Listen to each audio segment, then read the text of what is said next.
এরকম কেটেছি গোল গোল করে। এবার এটাকে ভাজবো, ভেজে তারপরে গ্রেভি করে ঝাল করবো গামাকা মাখা করে। এই দেখুন ময়দা দিয়েছি, বেসন দিয়েও হয় ময়দা দিয়ে হয়, যে ময়দা দিয়েছি তার মধ্যে দিয়েছি আদা রসুন পেস্ট করা দিয়েছি। এবার দিয়ে দেবো এর মধ্যে যা যা কী কী উপকরণ দিচ্ছি দেখুন। নুন দিয়ে দিচ্ছি পরিমাণে, যতটা নুন লাগবে নুন দিলাম।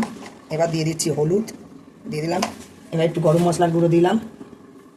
এবার দিয়ে দিচ্ছি ঝাল লঙ্কার গুঁড়ো। এবার দিয়ে দিচ্ছি চাট মশলা দিলাম। আর কি দিচ্ছি দেখুন, ধনের গুঁড়ো একটু দিয়ে দিলাম। আর দিয়ে দিচ্ছি কাশ্মীরি লঙ্কার গুঁড়ো অল্প একটু দিয়ে দিলাম। এটা একটা ব্যাটার বানাচ্ছি। এটা দিয়ে ওই মোচাগুলোকে আমি ভাজবো, ভাজার পর কিন্তু গ্রেভি করব। এর মধ্যে একটু মিষ্টি দেবো, মতন চিনি দিয়ে দিলাম। দেখুন এই যে এই ব্যাটারটাকে এখন করছি, এটা করে এর মধ্যে চুবিয়ে মোচাগুলোকে বড়া করব। ভাজা হচ্ছে, এটা ভাজছি। এইভাবে ভেজে নেবেন, নিলে তারপরে গ্রেভি করে রান্না করবো।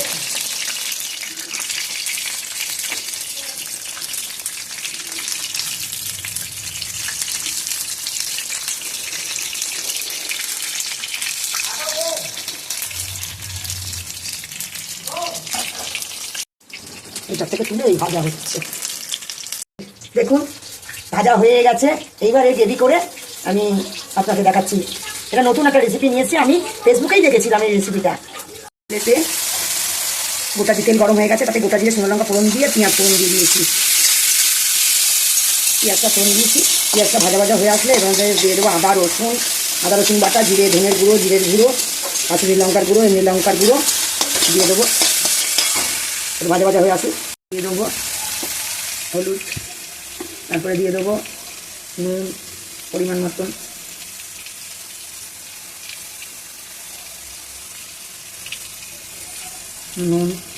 তারপরে দিয়ে দেবো লঙ্কার গুঁড়ো,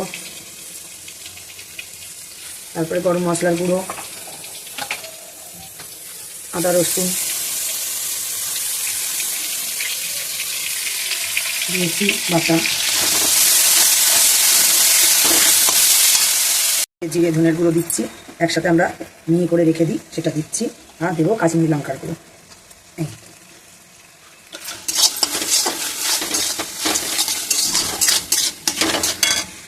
জল দিয়ে দিচ্ছি, দেখুন তেল ছেড়ে গেছে মশলা থেকে, একটু জল দিয়ে দিলাম। আর একটু জল দেবো, একটু মিষ্টি দেবো, একটু মিষ্টি দিয়ে দিচ্ছি স্বাদ ব্যালেন্স আনার জন্যে। গ্রেভিটার মধ্যে দিয়ে দিচ্ছি। আপনারা ভাজাও খেতে পারেন, আবার এইভাবে গ্রেভির মধ্যে দিয়ে মানে গ্রেভি করেও খেতে পারেন। দেখুন কে কোথা থেকে দেখছেন আমাকে বেশি বেশি করে কমেন্ট করবেন, লাইক করবেন। আর আপনারা এই রান্নাটা দেখলেন, ভালো লাগলে কমেন্ট করবেন, আর যদি না ভালো লাগেও কমেন্ট করবেন। একবার ট্রাই করে দেখুন, খুবই ভালো লাগে। ভাজাটা তো খেতে অসাধারণ লাগে, এইটা নিশ্চয়ই ভাজা ভালো লাগে মানে গ্রেভিও ভালো লাগবে গ্রেভি করে খেতে। কিন্তু একবার করে দেখুন, করার পরে আপনারা আমাকে কমেন্ট করে জানাবেন। আর যদি নাও ভালো লাগে তাতেও কমেন্ট করবেন। আজকে এই পর্যন্ত, টাটা।